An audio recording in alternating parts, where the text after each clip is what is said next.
šiandieną salėje, kad šitiek daug pietaujame kitaip, kaip jau mums, taip nepasakysi, kad nebūdinga. Ir kadangi žmonių salėje kiekis atrodo vis didėja, tai ko gero mūsų ta mintis pakvies pietų pertrauką praleisti kažkaip tai taip, su kolegom pasidalinti savo žiniomis, savo patirtais įdomiais dalykais. Tai aišku, gerai, kad čia pietaujam kitaip, bet aš sakyčiau labai gerai, kad jau įsisiūbuoja ir mokslininkų toksai ne tik tai tarp vietų susiejimas, bet ir jau bendravimas su Vilniaus miesto bendruomenėmis. Ir lygiai taip pat, arba analogiškai dalinantis tuo, ką mes žinom. Tai noriu pasakyti, kad mes vakar su gerbiamu Jonu Satkūnu dalyvavom, mus pakvietė Naujųjų Verkių bendruomenė, kur Jonas pasakojo apie Vilniaus miesto reljefo susidarymo ypatumus, aš pasakojau apie Turniškių hidroelektrinę ir Vilniaus marias, kurios turėjo tyvuliuoti ten ties Turniškių kaimo. Tai bendruomenė irgi priima labai šiltai, tai mes to džiaugiamės, kad tikrai yra iniciatyvių mokslininkų, kurie savo žinias nori skleisti ne tik tai akademinėje visuomenėje, bet ir su eiliniais žmonėmis, kurie gyvena ir iš kurių mes patys kilę.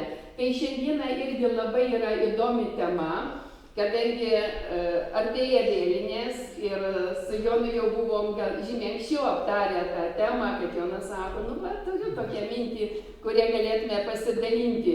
Bet taip natūraliai lūkuriavom ir atėjo tas laikas, kada mes prisimename tuos, kuriuos išlydėjome iš šios žemės, apraudodami ir su tuo susiję žodis karstas.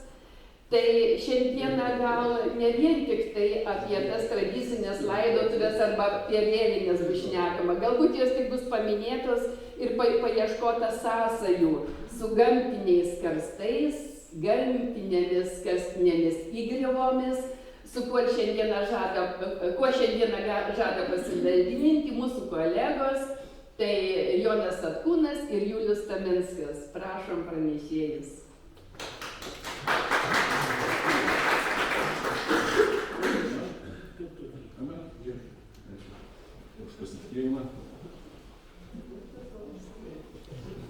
Tai kolegos, laba diena, ėmėmės su Julium šio uždavinio, kuris talpina savyje tam tikrus nereikšmiškus dalykus, kas tai yra karstas. Tai pradėsiu nuo to, kad karstas yra, pakuotė paskutinė kelionė, ne? Dabar pakuočių tų yra įvairių, bet kaip ten bebūtų, mes esame įpratę prie karsto, tai kaip reiškia laidojimo reikmens. Ir štai pažiūrėkime dabar į lietuvių kalbos žodyną, ką byloja žodis karstas. Taigi aiškinama, kad bent jau Kazys Būga aiškina, kad tai yra suomių kalbos žodis, fino-ugriškas žodis, atėjęs į lietuvių kalbą per rusus. Į rusus pavirto žodis kirstų, karstas, grob ir vėl atėjo į Lietuvą, patapo karstu. Tai ši versija turbūt mums visiems yra sunkiai įtikinama. Taigi teko susisiekti man su Lietuvių kalbos institutu, čia korespondenciją turiu visą, yra geolingvistikos skyrius, kuriam vadovauja Danguolė Mikulėnienė, ir mes užvedėme labai įdomią diskusiją, kaipgi čia randasi tas žodis karstas. Vis tik tai yra žodis suomių kalboje kirstų. Aš kalbėjau su savo draugais Suomijoje, sako, taip, kirstų yra, bet tai yra senas žodis jau dabar nebenaudoja Suomiai, jie naudoja ark, tokį, bet yra ir kitas gražus žodis latviškai, škirsts. Taip, kad galų gale su lingvistais, su geokalbininkais mes sutikome, kad yra tai žodis reiškiantis kirsti, pjauti, skaptuoti ir panašiai. Tai yra baltiškas, probaltiškas žodis kirsti, iškirsti kažką tai.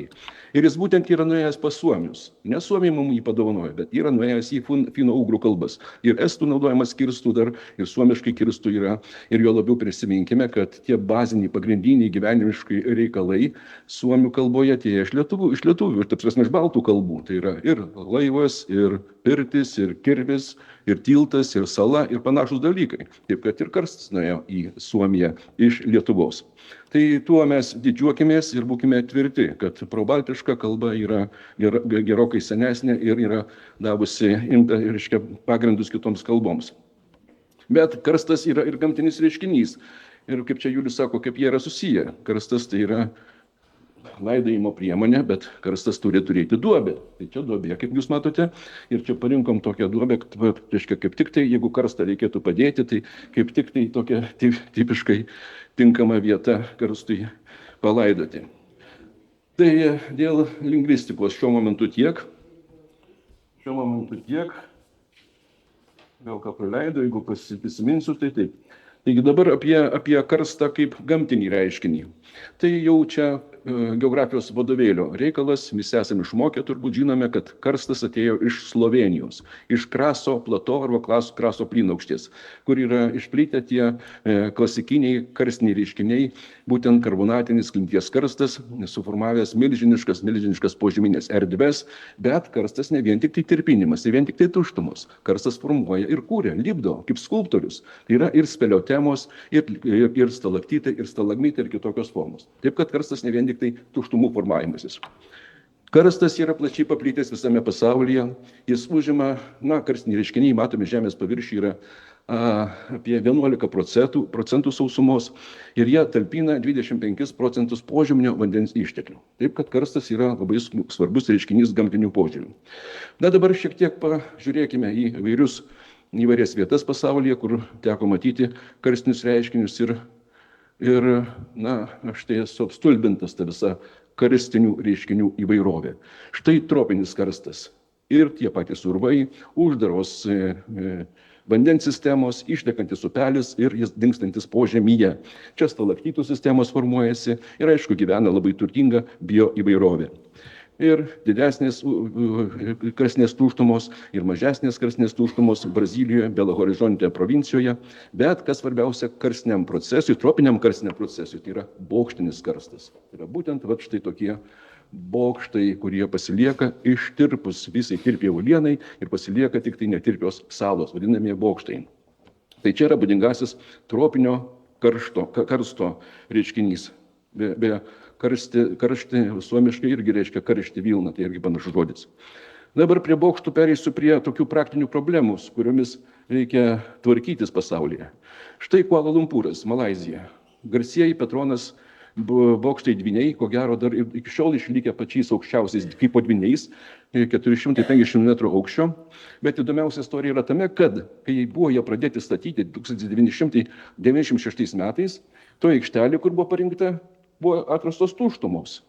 Ir kągi daryti? Reikia tas tuštumas kažkaip tai veikti. Buvo pumpuojamas betonas, ir yra tokių vietų, Julius žino istoriją apie Paryžiui, buvo statoma katedra, tai irgi buvo susidurta su karstinėmis tuštumomis požemyje. Jos buvo užpildytos, sutvirtintas pagrindas ir sėkmingai tie statiniai pastatyti. Šiuo atveju niekaip nepavyko, neužteko nei cemento, nei kitų medžiagų ir teko visą projektą patraukti į kitą vietą, saugesnę vietą. Tai tas karstinis reiškinys yra dar toksai, su kuriuo reikia labai atsakingai skaitytis. O kaip įrodymas, kad kokios gali būti tuštumos tam pačiam Kuala Lumpūre, tai rodo, reiškia, ši budistų šventykla, vadinamoji Rock Bantų šventykla, kurios erdvę galima įsivaizduoti, kokiosgi gali būti požeminės tuštumos tam pačiam Kuala Lumpūre ir kaip su jomis reikia tvarkytis, kad, reiškia, čia saugiai gyventi, saugiai statyti. Dabargi žinome, kad inžineriškai galima įveikti daug pavojingų gamtinių reiškinių. Galima pastatyti pastatus seismiškai pavojingose vietose, su seisminėmis, antiseisminėmis statybinėmis sąlygomis ir išvengsime visų žalingų žemės drebėjimo pasekmių. Tačiau tokio reiškinio, kol kas neįveiks niekas kol kas. Aišku, Kinija, Vietnamas yra labai garsus požeminiais urvais, tai čia visi puikiai suprantame, kad yra didžiulė turizmo pramonė siejama su tokiais reiškiniais. Ir turbūt, kolegos, meskite mane akmenį, kas nebuvote įlindę į kokį nors urvą savo kelionėse. Niekas nemeta akmenio. Taip. Na, aš atvirai pasakius, tai nemėgstu lysti į urvus, kaip kad nemėgstu leistis į šachtas, vis tiek kažkokia tai yra prigimtinė tokia reiškia gyvenimo nuostata arba instinktas, kad be reikalo nereikia lysti po žemę, ateis laikas, mes ten atsidursime. Dar vienas įdomus reiškinys, su kuriuo teko susidurti, tai Morai Ring, tai yra Urubamba, šventasis Inkų slėnis. Na ir čia gili dolina, 100 metrų gylio. Ir kasgi čia yra per reiškinys? Na, čia aiškinama, kad čia gali būti ateivių kosmodromas, betgi turbūt, kad ne. Yra gerokai įtikinamesnis paaiškinimas, kai tai yra buvęs Inkų šiltnamis.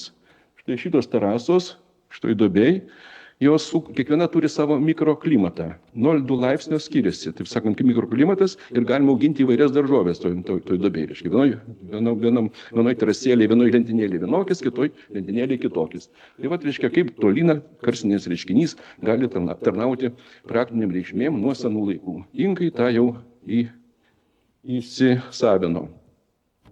Dabar karstinis reiškinys sukelia daug problemų. Ir čia yra Pietų Afrikos Respublika, Gautengo provincija, kur tebe eksploatuojamas didžiausias pasaulyje aukso telkinys. Ir karstiniai reiškiniai čia buvo visiškai nežinomi, jie pradėjo veikti tik prieš kokius 30 metų, kai šachtos, aukso kasyklų šachtos pasiekė 4 km gylį ir reikia išpumpuoti vis didesnius požeminio vandens kiekius, apimtis, kad šachtos būtų saugios eksploatuoti.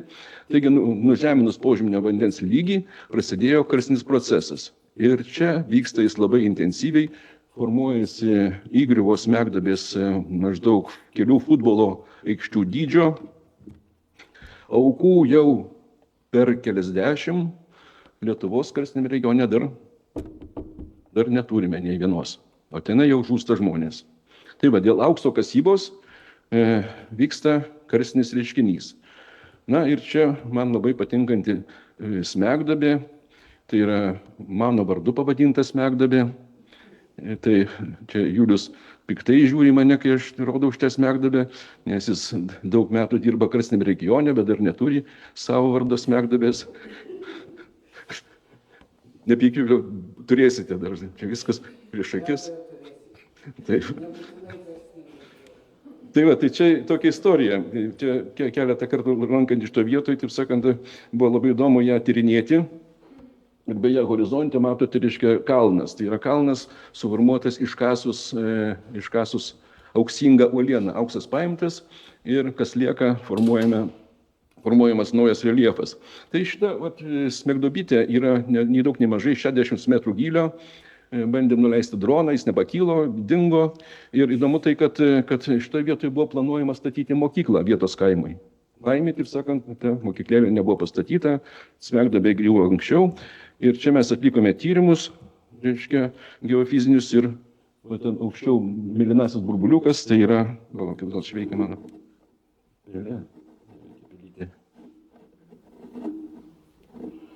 Tai tenai va ta smegduobė, o čia aptikome dar kitas tuštumas, kurios dar neįkritusios yra. Yra labai aktyviai besiformuojančios požeminės tuštumos, kurios anksčiau ir vėliau pavirs paviršinėmis smegduobėmis.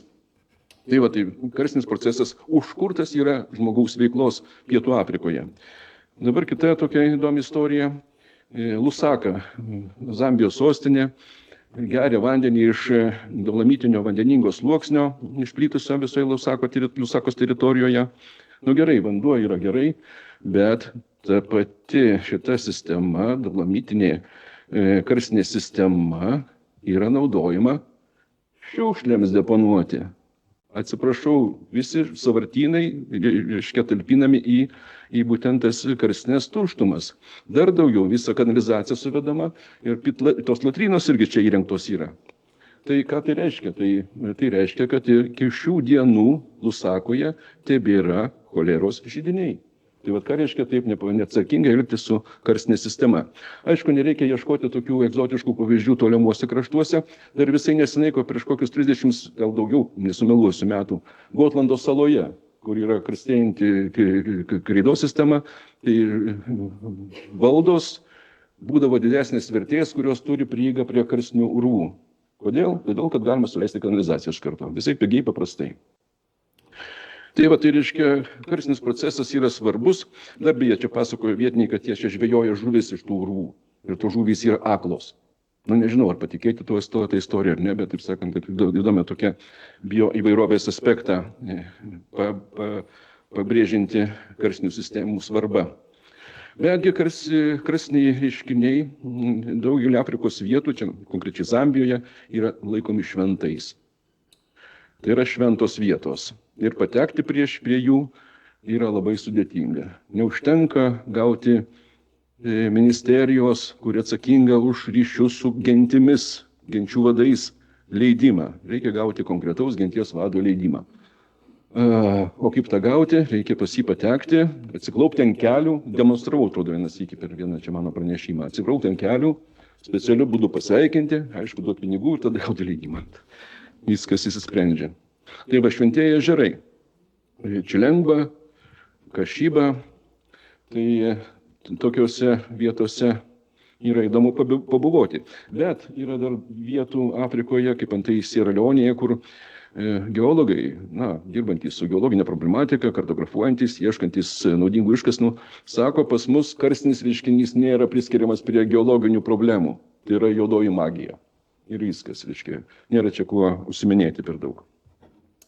Taip, dar vienas labai toksai įdomus reiškinukas - dramblio oda. Mikrokarstiniai reiškinukai. Čia akmenukas yra padėtas, gali paleisti per rankas. Čia nuotraukai Botsvanos tokie karstiniai, apkarstėjusios uolos, o čia yra mikrokarstiniai plyšiukai, akmenukas iš Namibijos. Taip, dramblio oda. Irgi karstinis reiškinys. Tai štai kokia įvairovė yra. Taip, karstiniai urvai, karstinės sistemos. Mums duoda ką? Tai yra informacijos šaltinis. Tai yra labai svarbi žinia iš paleolito, neolito ir kitų litinių laikų. Tai yra urvuose išlikę piešiniai. Belo Horizonte, čia vėl Brazilija. Čia nežinau, ar galiu pajuokauti, bet kalbėjau su archeologais, kurie tyrinėja uolų piešinius. Sako, visi piešiniai yra arba medžioklė, arba gyvūnai, medžioklė, gyvūnai, medžioklė. Sako, salotų kažkaip niekur neradom uolų piešiniuose. Taip, kad drįstų daryti prielaidą, mėly kolegos, nepykite, bet kad vegetarizmas tai yra tikrai inovatyvus ir modernus mūsų visuomenės reiškinys. Taip, dėka karstų turime tokį gamtos mokslo reiškinį kaip geomitologija. Šį terminą įvedė Indianos universiteto profesorė Dorothy Vitaliano 1968 metais. Kasgi čia paveikslėliai? Tai yra graikiška vaza, rodanti Heraklio kovą su Lernos hidra. O kas iš esmės tai yra? Tai yra Lernos vietovėje esanti karstinių urvų sistema.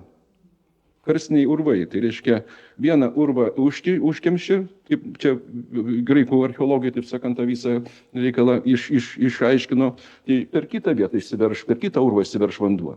Tai kova su hidra. Vieną galvą nukirti, kitą išauga. Vieną nukirti, kitą išauga. Tai va, taip sakant, geomitologijos klasikinis pavyzdys. Ta beprasmiška kova su hidra. Hidra pati yra savaime kas? Vandens stichija, vandens reiškinys. O jeigu susidursime su vandens stichija karstinės sistemose, tai susidursime su Lernos hidra. Bet ją įveikia šiaip ne taip Heraklis. Tai va, dabar dar, kas mums yra svarbu, kad reikia tikėti, kad iš karstinių urvų pasirodė pirmieji mūsų protėviai. Čia vėlgi Pietų Afrika, Sterkfonteino karstinis urvas. Jis vadinamas, reiškia, cradle of humankind, tai yra kas? Žmonijos lopšys. Bet jeigu man leisite vėl šiek tiek grįžti prie lingvistikos, žodis žmonija, ką reiškia? Tai reiškia žmonų pasaulis, ne? Ar kaip yra? Nes ne žmogija vadinasi visa mūsų visuomenė, o žmonija. Taip kad iš šito urvo yra išėjusi Mrs. Pless, 2,15 milijono metų, jos kaukolytė čia yra, tai galėsite prie jos prisiliesti, tai va čia parinktas bareljefas, tai va tai karstiniai urvai mums, mūsų žmonija yra ganėtinai svarbus reiškinys. Na, o dabar man, leiskite, prašau pereiti prie mūsų krašto, prie Lietuvos karstinio regiono, kuris plyti Pasvalio, Biržų rajonuose, šiek tiek jau dabar žengia į Pasvalį. Tai čia yra parodyta, kiek turime smegduobių, jų tankumas 1 kvadratiniame kilometre. Ir matyti dėl to, karstinių reiškinių tokio daromo įspūdžio mes turim gamtos tyrimų centre tiek daug gamtamokslininkų. Kiek direktorius sakė, turbūt kiek jūsų yra čia biržiečių kilimo.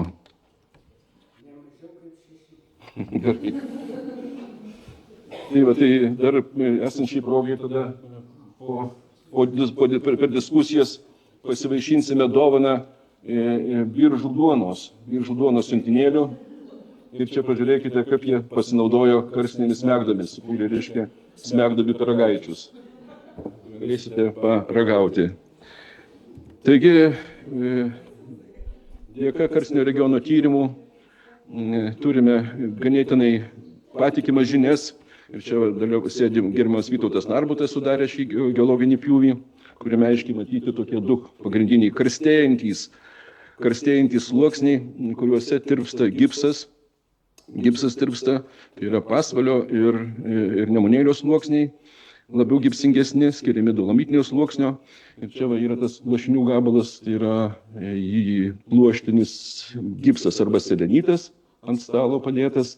Galėsite prie jo prisiliesti, būtent iš požemio urvo, požemio upelio, kur dabar galime rasti tokių didžiulių gabalų. Ir įdomu dar tai, kad tas pluoštinis gipsas selenitas turi vietinį biržietišką vardą. Kaip vadinamas yra? Sudoklis, teisingai, taip. Valentinai ne biržietis esate, bet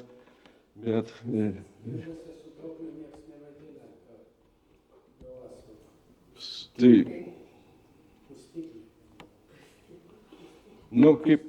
kaip jūs ten galandate peilius tokią minkšto uolieną, tai aš sunkiai įsivaizduoju, turiu pasakius. Gerai, tai yra mums įdomus reiškinys. Čia gražus paveiksliukas, rodantis, kokio amžiaus gali būti tos smegduobės, jau karstinės tuštumos, pavirtusios depresijomis, duobėmis, įslūgomis, urvais ar šuliniais. Tai čia matosi, yra senos, jaunos ir visiškai šviežios dabartinės karstinės smegduobės. Jeigu jos nutinka kokiam tai dirbame lauke, tai gauname nemokamai tik tai naują vandens telkinį, galima taip sakyti, reiškia naujas ežeriukas arba štai čia. Bet kai smegduobė įkrenta kieme šalia šiltnamio ir jos gydis yra kokie 20 metrų, tai tikrai turbūt tampa neramu jau. Taip sakant, reikia pagalvoti apie ir tikrus karstus. Bet kol kas žmonių aukų nebuvo, mylėjai, kol kas viskas yra gerai, tik tai vienas arkliukas, Pupsis, yra įkrytęs ir turbūt dar karvė yra žuvusi vienai smegduobėje. Čia buvo irgi įdomi istorija Pasvalyje, Vilniaus gatvėje. Autobusas su keleiviais vyko jau panakčia turbūt, kadangi autobuso vairuotojas buvo įsijungęs šviesas. Jis sako, kas čia su mano autobuso šviesom pasidarė, sako, pradėjo šviesti viršų. Prašau? Taip, bet buvo reikalingos šviesos ir vairuotojas buvo labai nustebęs, kad jau užpakaliniai ratai buvo pekrenta į šią smegduobę, bet autobusas išvažiavo, aukų nepatyrė. Taip, tada kita istorija irgi sėkmingai pasibaigusi, Pasvaly, Žalioji gatvė. Čia du namai, vienas daugiau apgriautas, kitas mažiau apgriautas. Vėlgi, taip sakant, karstinis reiškinys nežiūri, kas stovi ant žemės paviršiaus. Ir čia yra kerno gabaliukas, būtent iš gręžinio Žaliojoje gatvėje, kur mes matom, kokia žemės struktūra yra, kiek yra karstėjančių, galimai betirpstančių gipso sluoksnelių, kurie susijungia tarpusavį ir pavirsta požeminė tuštuma. Ir kai kraigas nepilaiko, tas patampa jau įgriuva. Čia kita tokia įdomi istorija. Čia Onutė, Juliaus klasės draugė, turi kaimo turizmo sodybą. Jinai buvo vadinosi Prie įgriuvėlės. Bet kai įgriuvėlė atėjo į jos kiemą, tai mes sakom, Jaunutė, jūs turite keisti pavadinimą, turbūt, reiškia jau nebe Prie įgriuvėlės, o jau įgriuvėlėje. Gal tada čia ir paslaugų kainos galėtų šiek tiek kisti, nežinau. Taigi, jeigu karstinės įgriuva atsiranda alaus gamyklos kieme, vėlgi tai yra nemažas rūpestis. Arba kita tokia įdomi istorija Naciūnuose nutiko, tiesą pasakius, nežinau, kuriais čia metais, gal kolegos man leisti, gal priminsite, bet irgi, žinote, reiškia, tai paaugliai tokie, toks charakteris. Paauglys išbėgo iš namo ir taip labai stipriai trinktelėjo durimis verandos. Atsigręžė, verandos nebėra. Vaikis išsigando baisiausiai, kad tėvas Barsis apibėgo namą, atsėdo virtuvėje už stalo ir sėdė, tarsi niekur nieko. O verandos nėra. Kita istorija, kur Julius čia pasakoja, Pabiržėje nutiko, kai močiutė migdė savo anūkėlę, vežimėlį irgi į verandą įvežė, kad anūkėlė užsnūstų, bet anūkėlė pradėjo verkti. Močiutė ją pasiėmė iš vežimėlio, paguldė lovoje, grįžta, nei verandos, nei vežimėlio jau nebėra. Viskas dingė po žemę. Sykį skambinu kolegai Biržų regioninio parko direktoriui Kęstučiui Baronui, sakau, kaip esmės, sakau, kaip čia reikalai. Sako, ką tik išėjau iš ligoninės. Kas, sakau, Kęstutį tau nutiko? Sako, smegenų sutrenkimą gavau. Gaudžiau gamtos teršėjus, kurie ten padangas išmetė kažkur miškėje ir, reiškia, pakliuvau į karstinius spąstus. Gavau smegenų sutrenkimą. Tai va tokia jau čia arčiausiai prie aukų įvykusi avarija. Na, kaip štai, pavyzdžiui, toksai idealus vaizdelis, ūkinis pastatėlis jau, galima sakyti, benkrentas, bet vietos žmonės tebe augina, ką jie sumanė auginti, ir tai rodo jų tam tikrą labai ramų požiūrį į šį karstinį reiškinį. Tai yra įprasta, jie nekreipia dėmesio beveik. Bet yra tam tikrų gerų pasakymų, kaip antai reiškia, kad kumščių netrankykite į stalą, negalima garsiai bartis, ir nedaug Dieve pavartoti išsireiškimą, kad tau skradžiai. Jau viskas paskutinioji. Na tai va, tai karstinis reiškinys duoda tam tikrų minčių, kaip čia reikia gyventi. Na ir mums geologams karstinis reiškinys padovanojo Smegduobę geologų dienos išvakarėse prieš 21 metus. Ir ta duobė pavadinta geologų duobė. Bet aš, mėlyjei kolegos, labai žiūriu taip ironiškai. Iš tiesų, geologai esame duobėje. Geologai turime duobę. Neturime kalno kokio nors, o turime duobę. Nu ką padarysi, žaliasis kursas. Niekam nereikia iškastinių medžiagų. Taip kad mes su pavydu galim žiūrėti į biologus, reiškia, kadangi visa ateitis yra jūsų rankose. Nu ką darysi, gal išlįsime iš tos duobės, kopėtėlės yra nuleistos. Tai va, tiek rūpesčių sukelia tas karstinis procesas. Bet jis kartu dovanoja labai įstabius dalykus, kaip antai nuostabius kraštovaizdžius. Kirkilų ežerų sistema, tai yra europinės svarbos buveinė, kurioje vanduo pavasarį patampa kraujo spalvos. Čia turbūt šio tyrimo objektas tai yra gerbiamo Ričardo Paškausko, jis yra tyrinėjęs šitas sierą valgančias bakterijas, būtent dėka jų karstiniuose ežeruose vanduo tampa raudonas. Įdomu? Įdomu. Taigi, kas vyksta Barsuko duobėje pavasarį? Čia yra žalčių susirinkimas, ar ne? Tai va, tai yra Barsuko duobė, Lapės duobė, žalčių duobė, geologų duobė. Tai jos yra labai svarbios, kaip matote, reiškia biologiniai įvairoviai klestėti. Dar daugiau, turbūt buvome visi prie trumpiausios Lietuvos upės, tai yra žalsvasis šaltinis Pasvalyje. Vandens debetas 50 litrų per sekundę, 4 metrai ilgio. Ir labai, taip sakant, rekomenduoju šioje vietoje apsilankyti. Tai yra nepaprasta upė, tai yra karstinis urvas. Nei daug, nei mažai, bet 20 metrų gylio, su salėmis. Ir čia tie, kurie mėgsta savo norų lysti į žemę, tai speleologai, povandeniniai speleologai čia yra ištyrinėję šį žalsvai šaltinį, na, jo visą požemį, jo struktūrą. Karstinis procesas davė mums kurortą. Ir čia yra Likėnų šaltinis, karstinis šaltinis. Karstinis procesas davė legendomis apipintą Karvės olą. Irgi geomitologinis objektas. pagrindas, vienas iš svarbiausių Biržų regioninio parko objektų. Na, nėra to blogo, kas nešeitų gerą. Pasvalio smegduobių parkas, na, dabar siūlo tam tikras atrakcijas. Štai ši estrada įrengta smegduobėje. Gana taip išmintingai, viskas čia tvarkoje, tai reiškia, kad šioje smegduobėje galima jau skradžiai žemę mažiau nueiti, mažiau tikėtis nueiti skradžiai žemę.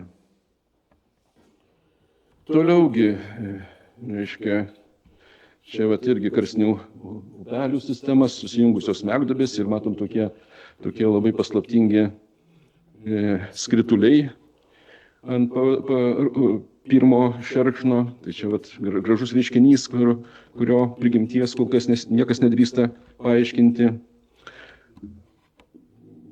Palikim intrigą, Juliau, gerai. Čia ateivių nusileidimo aikštelės. Taip, bet dabar yra mūsų rūpestis. Mūsų rūpestis tai tyrinėti šį reiškinį, tyrinėti pagrįstais moksliniais ir praktiškai pritaikomais metodais. Ir čia yra grafikas rodantis, kaip klimato ir vandens tyrimų laboratorija tyrė gipso cheminę denudaciją. Tai yra, kokiais kiekiais formuojasi požeminės tuštumos kiekvienais metais, matuojant išnešamo ištirpinto gipso kiekį paviršinių nuotėkių. Tai yra kolegos Juliaus tikrai asmeniškas išradimas, didelis mokslinis atradimas, nes tokio metodo pasaulyje niekas nėra pritaikęs karstinio procesų tyrimui. Ir rezultatai yra spūdingi. Štai mes suskaičiuojame, kolega Julius suskaičiuoja, kad, pavyzdžiui, ištirpinama vidutiniškai 142 kubiniai metrai viename kvadratinėme kilometre. Įsivaizduokime, reiškia, 142 kubiniai metrai tuštumų požemyje, anksčiau ar vėliau tapsinčių karstinėmis smegduobėmis. Ir šis procesas, matot, kreivė kylanti viršų, dėka klimato kaitos, dėl šiltėjančių žiemų, dėl nesančio įšalo, dėl vandens infiltravimo tiesiai į požemį, šis procesas intensyvėja. Taip, kad karstinių smegduobių bus daugiau. Ir visiškai neseniai atlikome tokią koreliaciją, kiek koreliuojasi ta denudacija, tų požeminių tuštumų formavimasis su smegduobių atsiradimu. Aišku, koreliacija yra, bet jinai yra tai yra mažas kiekis tų požeminių tuštumų pavirsta paviršinėmis smegduobėmis. Kol kas. Ir suskaičiuota dabar mes matom tam tikrą tendenciją. Jeigu vienais metais padidėjo denudacija, didėjo tirpumas požeminis, tai laukime smegduobių po 2 metų. Štai tokia, taip sakant, toks dėsningumas yra jau nustatytas. Tai toks yra mūsų darbas karstinėme regione. Karstinis procesas yra labai įdomus, nevienareikšmis. Jis suteikia, daro problemas, bet kartu jis ir sukuria tam tikras naujas vertybės. Taip. Na, čia gal nenorėčiau nuliūdinti Biržų krašto žmonių, bet karstinio proceso apraiškų turime ir Akmenės rajone, labai atsiprašau. Tai yra Klintyje besiformuojančios tuštumos susiformavusios, tiesa, labai seniai, prieš 150 milijonų metų. Tai Klintyje ištirpusi klintis, ištirpęs kalcitas ir jis yra užpildytas jau juros sistemos, juros periodo moliais. Bet to karstinio reiškinio mes nematome, mes jį galime pamatyti tik tai klinties karjeruose arba nudengę klinties paviršių. Tai va, mėlyji, aš jau kaip ir būsiu karstinį procesą aptaręs, gal padiskutuosime, bet kadangi pradėjau nuo lingvistikos, tai noriu lingvistiką, geolingvistiką ir užbaigti. Šiuo žodžiu – druska. Kasgi tai yra? Tai įprastas dalykas, reiškia. Druska yra druska, kiekvieną dieną mums reikia. Tai yra biologija, chemija, statybos ir panašiai, taip toliau. Bet aš noriu atkreipti dėmesį į lietuvišką žodį druska. Tai yra labai unikalus žodis. Aš šitai atkreipiau tik tai išklausęs vieno kolegos iš Rumunijos pranešimą, kai jis sudėstė ant žemėlapio visų Europos kalbų pavadinimus druska. Tai visos, bet didžiausia dauguma Europos kalbų yra silt, solt, sult ir taip toliau. Visi druskos pavadinimai yra kildinami nuo Poseidono žmonos Saltacijos, kuri valdė vandenynus su visomis druskomis. Ir tik tai keistose kalbose, kaip antai baskų, maltiečių, keltų ir aišku lietuvių, yra išskirtinis žodis druska. Taip kad mes galime ir didžiuoti savo išskirtinumu. Vėlgi pradėjau aiškinti su lingvistais, kaipgi paaiškinti tą žodį druska, tai keli puslapiai įvairių versijų ir ne vieno aiškaus paaiškinimo nėra. Tai kasgi čia yra per žodis? Gal vienas artimiausias toksai paaiškinimas būtų taip pat druska, druza, trupiniai, kristaliukai, kažkas tai tokio. Bet tik tai mes turime tokį žodį. Dar įdomybė viena, kad latviai, kaimynai mūsų, turi irgi žodį druskų. Bet jie sako druskų, šiupsnelis, trupinėlis.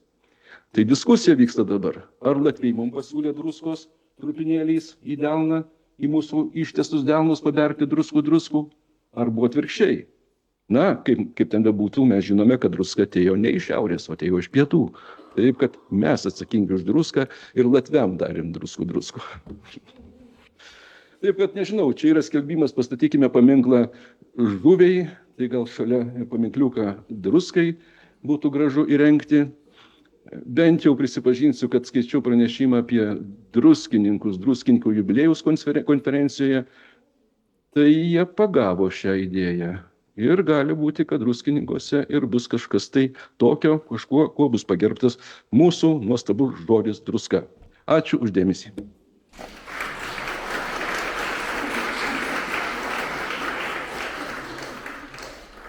Aš manau, kad tikrai kolegos dar turi klausimų, kadangi savo pranešimų gana nemažai tokių intrigų paminėjo. Pavyzdžiui, aš pradėsiu netgi, aš pati gal jūs tą žinote, tai aš nežinau. Ten Afrika, Jonas ir visą tai, kas demonstruota, kas tai buvo susiję, Jono vardas Afrikoje. Tai taip, ten Jono vardas Afrikoje buvo. O detaliau, jeigu galima. Tai ta smegduobė, kurie aš labai susidomėjau ir su kolegomis, sakau, mes ją turim tyrinėti su Pietų Afrikos geologijos tarnybos, galima sakyti, arba geologijos, kaip čia, taryba, council, reiškia, jie turi, tai mes ten dirbame, sakau, reikia tyrinėti, tai jie sako, imkimės, ir jie patys pavadino Jono smegduobė šitą, tai aš nekaltas, kaip sakant, kolegos. Bravo, kad jūs savo veiklą siekit vieni tokios kraštus ir netgi savo vardą paliekate tenai. Kas dar kokių klausimų turėtų? Tai čia Mrs. Pless kaukolytė va šita, bet reiškia, tai ta Mrs. Pless Australopithecus africanus būtent iš tos Tarkvanteno urvo, tai galite prie jos prieiti ir pabendrauti su mūsų promotina.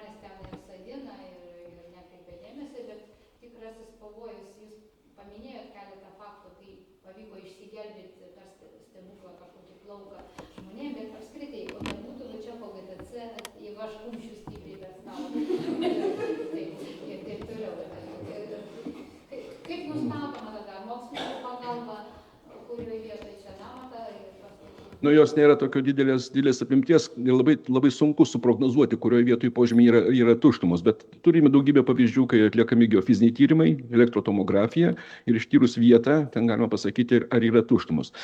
Kai statomas ar projektuojamas naujas statinys, sakykime, karstiniame regione, tai yra specialus STR, statybos techninis reglamentas, kuris reikalauja ištirti vietą. Jeigu toje vietoje nėra tuštumų, toje vietoje galima statyti, bet tik tai įrodžius tyrimais arba geofiziniais, arba tiesioginiais gręžiniais. Taip, kad statybos yra šiek tiek brangesnės karstiniame regione, bet jos turi būti saugios. Tačiau kitas reikalas yra, kai jau yra stovi pastatai nuo senų laikų ir jie skilinėja, trukinėja, tai aišku, ten yra įvairūs būdai stiprinti, įvairiom, reiškia, saramomis, bet kai jau įkrenta, tai ir įkrenta, viskas, nieko nebepadarysi. Taip, kad tenai karstiniam regione be humoro jausmo negalima gyventi. Jo, didėja, reiškia, ir gilėja, ir intensyvėja, ir karstinių smegduobių turėtų būti daugiau. Taip, tas yra vat, būtent karstinio regiono monitoringo dėka jau aiškiai demonstruojama. Tai va, kolega Julius šiuo metodu taip jau savo kraštiečius gali nuteikti ganėtinai optimistiškai.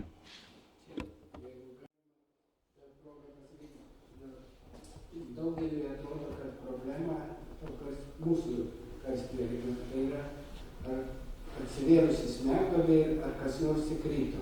Kaip sakė, nežinoma, kad būtų įkritęs ir žuvęs žmogus, bet kad būtų įkritę gyvuliai, tai čia buvo keletą tokių atvejų. Bet vietiniam, kai klausai, kokias tau problemos su to, tai jie dažniausiai neasocijuoja su pačios smegduobės atsiradimu, bet su jos buvimu. Įsivaizduokit, jūs turite kiemą, kiemo viduryje atsirado 7 metrų gylio šulinys, kuris neturi rentinio ir kuris tiesiog toks, kaip su to elgtis. Vėlgi žmogui, dažnai kuris neturi lėšų užpilti, tas smegduobė yra problema. Antra vertus, jam neleis užpilti, nes gamtosauginiai reikalavimai dažnai draudžia užpilti tą smegduobę. Negana to, aplink tą smegduobę turi būti palikta apsaugos juosta, kurioje negalės daržo sodinti. Ir tai sukelia kitas problemas. Ir daugiausiai, dažnai kalbant su vietiniais gyventojais, jie nelabai supranta tą pačią kalbą, kokios tau problemos. Kiekvieną dieną smegduobė nekrenta, jis šią problemas nemato. Bet ta duobė, kuri atsirado prieš metus daugiau, jo kieme, jam kiekvieną dieną kelia problemų. Dabar su tuo atsiradimu, kas sakė, tai čia vėlgi yra dvigubo dalykai. Dažnai ten, kur senas tas karstas buvo, kur smegduobės dažnai yra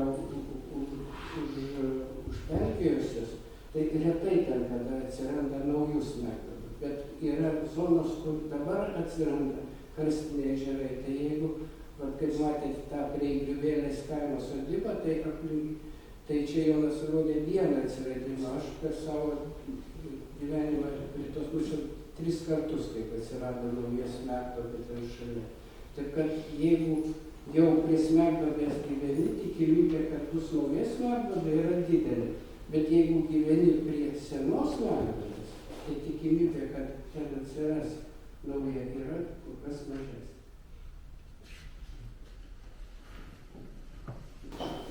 Galima sakykite jūs, galite tokį grafiką, kaip mažėja, kokiu, reiškia,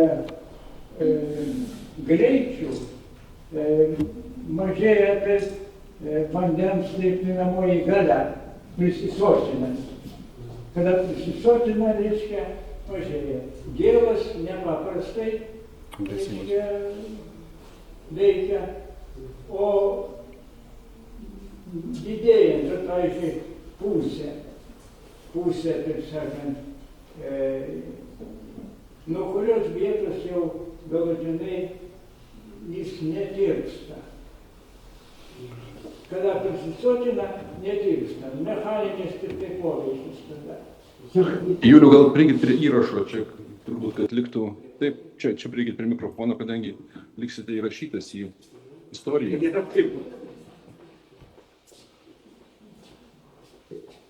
Teisingai sakot, kad gipso tirpumas yra ribotas ir jeigu vanduo papuola į karstėjantį sluoksnį ir ten ilgą laiką išbūna, jis prisisotina ir kada pasiekia soties lygį, jis toliau jau netirpina. Bet tai ir yra pagrindinė mūsų karstinio regiono problema, kad tas vanduo keičiasi. O ten Jonas rodė grafiką, kad apie 94 metus staiga buvo šuolis toksai, padidėjo gipso išnešimas iš karstinio regiono. Ir su kuo tai yra siejamas? Siejamas su požeminio vandens horizonto nukritimu.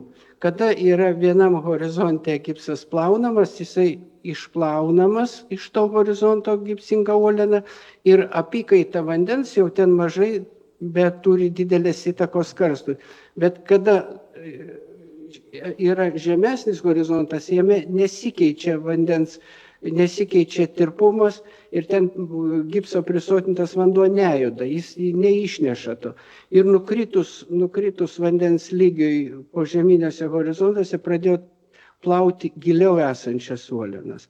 Čia ta panaši problema susijusi jau neseniai, gal girdėjot ir apie Biržų Širvėnos ežerą, kad Širvėnos ežeras iš tikrųjų yra tokioje situacijoje, kad jis saugo Biržuose nuo aktyvaus karsto.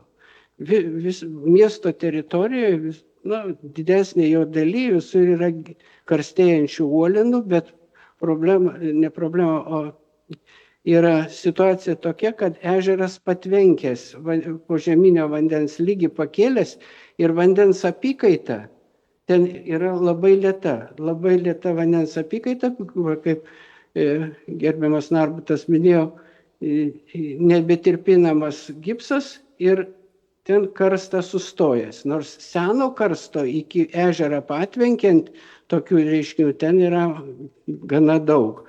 Ir visiškai atvirkštinė situacija yra Pasvalio mieste. Pasvalio miestas yra, jeigu Birža yra aukščiau užtvankos, tai yra patvankos zonoje, tai Pasvalys yra žemiau Levens užtvankos ir karsto aktyvėjimas būtent dar padidina tą užtvanką. Tai nežinau, ar aš atsakiau jūsų tą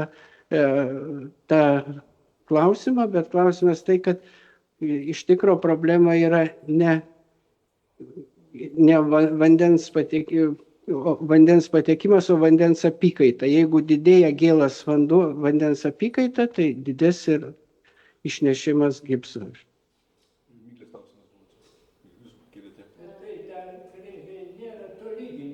Nėra. Kada prisotina viskas, tada tiesia, tada daugiau jis netirpina, jis išneša. Ten yra buvę labai, kiek žinau, geologinio kartografavimo metu keliose smegduobėse buvo rasta toks cikliškas jų atsinaujinimas. Jinai įgriuvus kelis kartus, daryta ten ir biostratigrafiniai tyrimai, chronostratigrafiniai. Tai akivaizdu, kad tai gali būti siejama su klimato kažkokia dinamika. Tai čia aš matau tai potencialų ir moksliniam kažkokiam tai projektui. Nekalbant apie tai, kad tai buvo valstybinė programa kažkokia tai ten to regiono ar ne. Ta prasme, tai irgi tą potencialą siūlė tokia valstybinių lygmenių, ne tik ir mokslinių. Tai ten ne viena Nes prognozė, tai iš įsivaizduoju, yra sunkiausias reikalas.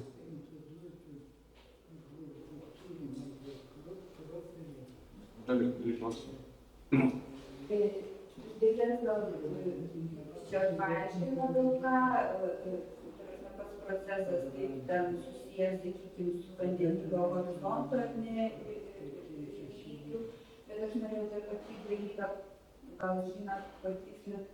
Ar yra toksai ryšys su veikla, sakykime, Lietuvos, nes ten šatai, kad mes jau girdėjom, su veikla paviršė žmogaus veikla, sakykime, galbūt tai keičia kažkokius, tai nežinau, reiškia vandeningo, reiškia, to horizonto lygius, arba kažkokius tai požeminių vandens ten gysų srautų, tekėjimą, kas gali įtakoti susidarymą tų, reiškia, esminių tuštumų, reiškia, dabar šiom dienom, sakykime, žmonių veiklos, nežinau, ten kasa kokius nors ten šulikus ar kažką, kas galėtų mūsų aktyvinti reiškinio pasireiškimą.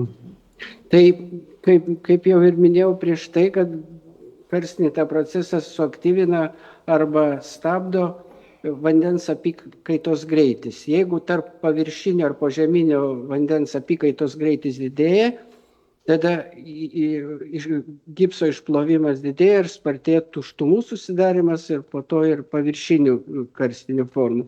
Bet, kaip sakiau, įsivaizduokite tokį horizontą, kad tas išplovimas vyksta vienam sluoksnyje ir praėjus kažkiek tai laikotarpį tas gipsas pagrindinė dalis iš to sluoksnio išplaunama.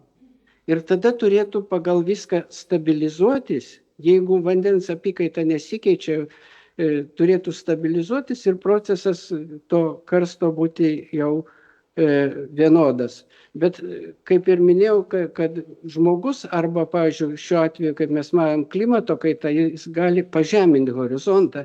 Ir kada pažemina horizontą, pradeda plovimas tų uolienų, kuriuose jau nebuvo tokios aktyvios vandens apykaitos.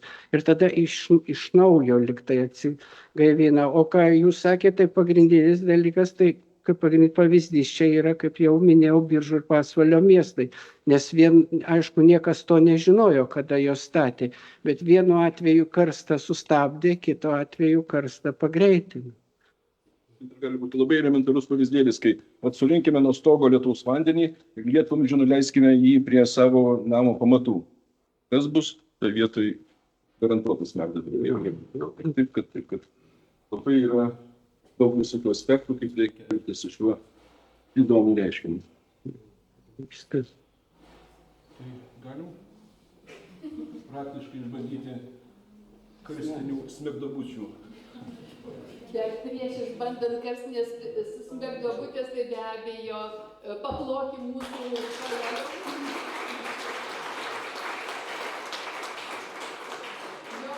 Jonui ir Juliui ir tikrai nuoširdžiai dėkojam už jūsų iniciatyvas. Nes, tai matot, užsukt tą procesą ir norėt, kad kolegos dalintųsi savo žiniomis, tai čia daug kas gali. Bet labai svarbu, kad kiti kolegos ir atsilieptų. Taip aš galiu, pavyzdžiui, su Valentinu buvom mes Šeškinės Oze, su jumis jau antrą paskaitą. Ir dabar galvoju, ar buvo dar kas nors iš kolegų, vien tik tai geologai. Tai aš pastebėjau, kad geologai iniciatyviausiai ir ačiū jums už tai. Ir geologų pavyzdžių labai skatinu visų kitų laboratorijų kolegas dalinti savo žiniomis. Ir netgi tai vyksta kažkokia tai bendrystė. Bendrystė mūsų dirbančių po vienu stogu, gamtos tyrimų centre. Bendrystė netgi besivaišinant pyragėliais ir tai yra šaunu. Tai dar kartą ačiū jums ir labai